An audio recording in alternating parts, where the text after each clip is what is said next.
मौजूदा समाज में रिश्तों का कत्ल आम हो गया है। गाजीपुर में इस तरह रिश्ते को कलंकित करने वाली एक हालिया घटना मोहम्मदाबाद कोतवाली के कठौत गांव में 13 नवंबर की रात हुई, जहां युवक गौरी शंकर राजभर अपनी मां और बहन को गला घोंटकर मौत की नींद सुला दिया। सौभाग्य रहा कि उसके क्रूर पंजे में आने के बाद भी बहन का मासूम नाती बच गया और अपने इस खुद के कृत्य को छिपाने की गरज में गौरी शंकर ग्राम प्रधान और उनके शिक्षक चचेरे भाई पर पूरा तोहमत गढ़ देने की साजिश रचा। मगर जब पुलिस से सामना हुआ तो गौरी शंकर अपने उटपटांग बयानों से खुद को शक के दायरे में खड़ा कर दिया। उसके बाद जब पुलिस उससे अच्छी वाली पूछताछ शुरू की तो वह सब कुछ उगलता चला गया। उसके मुंह से पूरी कहानी सुनकर पुलिस वालों के भी रोंगटे खड़े हो गए। वह बताया कि सबसे पहले वह रस्सी से अपनी मां कौशल्या देवी का गला घोंटा, फिर मां के शव को दूसरे कमरे में घसीटकर ले जा रहा था कि आहट पाकर उसकी बहन मालती चिल्लाते हुए उसके पास आ गई। तब वह मालती का भी गला घोंट दिया।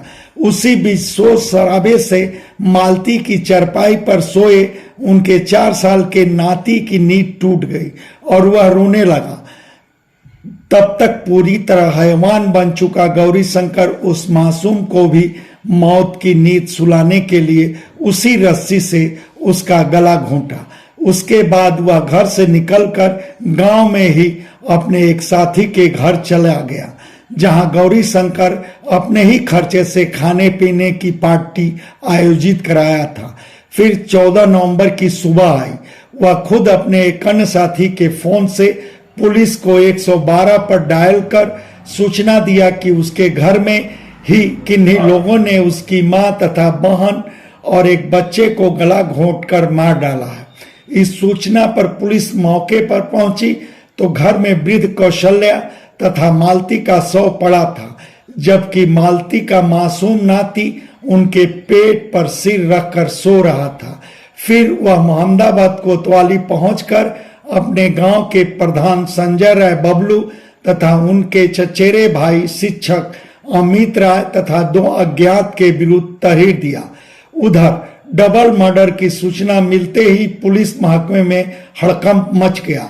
आईजी वाराणसी के सत्यनारायण, पुलिस कप्तान ओमवीर सिंह तक मौके पर पहुंच गए। पुलिस के लिए पहला बड़ा सवाल था कि आखिर इस घटना का कारण क्या है।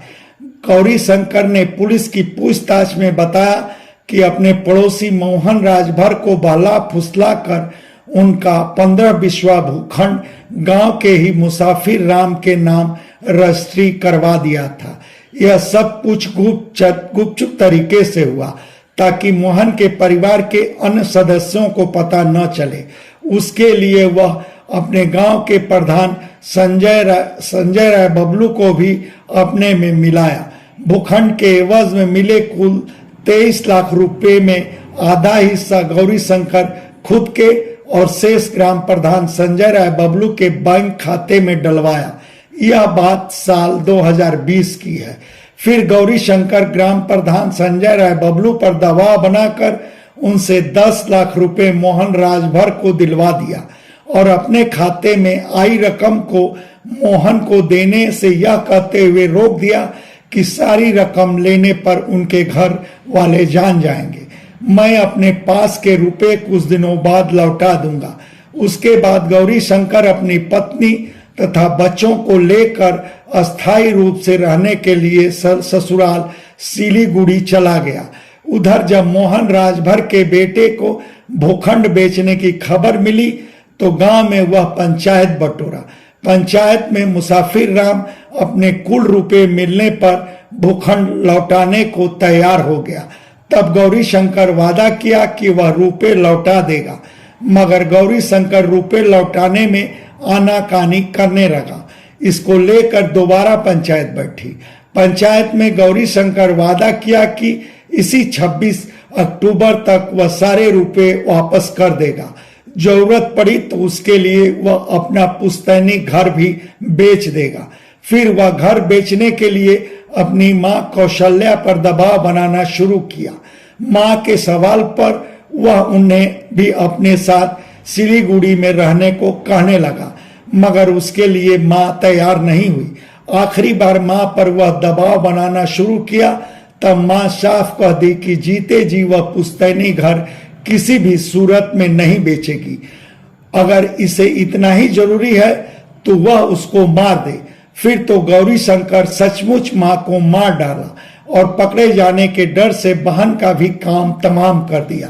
पुलिस कप्तान ओमवीर सिंह अपने दफ्तर में 15 नवंबर की दोपहर गौरी शंकर को मीडिया के सामने पेश किए और उसके हवाले से पूरा किस्सा बताए। यह भी बताए कि गौरी शंकर शुरू से अपराधी प्रवृत्ति का है और हत्या के प्रयास के मामले में सेशन कोर्ट से 7 साल का सजायाफ्ता भी है और उस मामले में वह इन दिनों जमानत पर बाहर था। इस मौके पर पुलिस कप्तान इस मामले का पर्दाफाश करने वाली पुलिस टीम को अपनी ओर से 25,000 रुपए नगद इनाम देने की भी घोषणा की।